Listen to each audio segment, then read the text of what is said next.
What you drinking? Rum or whiskey?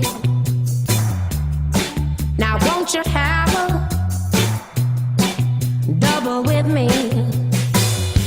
I'm sorry I'm a little late. My name is Major Cohen. Today I'm very, very proud to welcome you to Roy Street Coffee and Tea, which is a Starbucks concept test store in which we have been set up to test a number of things for Starbucks. It is one of a kind, part of many, many other Starbucks stores. Really the store is grounded or is based on 5 things that make up what we're very proud to call Starbucks today, and that is people. And as you look behind me, you'll see people working, and those people have experienced a different kind of training. They have a different look than a Starbucks partner.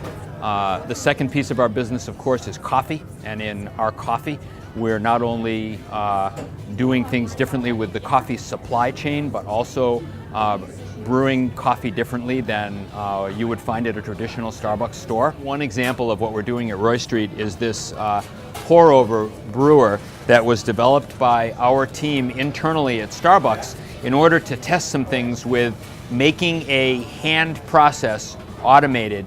And the first step, if we were going to do a hand pour, would be to wet the filter.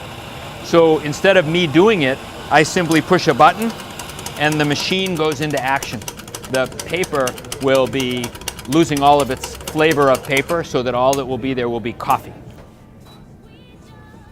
I'm going to make a little bit of Kona.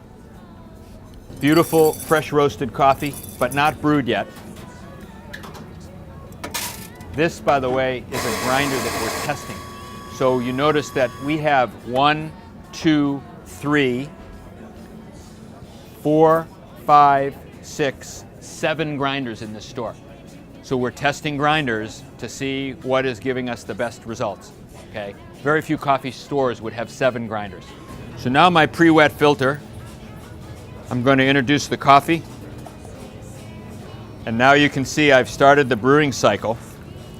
And what will happen first is that the machine will introduce enough water so that the grounds will get nice and wet in what we'll call the first bloom of coffee and water together.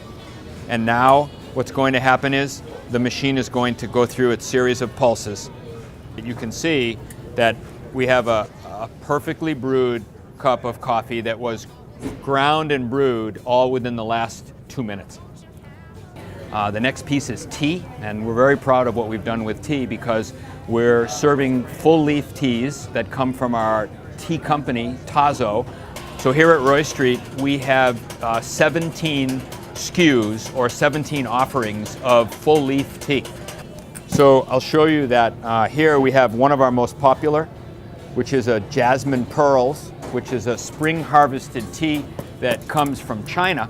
So if you look at what I'm holding here, and I only wish that you could smell this because what you would be smelling is the scent of jasmine from real jasmine flowers. And if you take this Jasmine Pearl tea and drop it in a cup, the leaves, as they get wet, will open up again, and the smell of fresh jasmine flowers comes almost as if you were standing in China.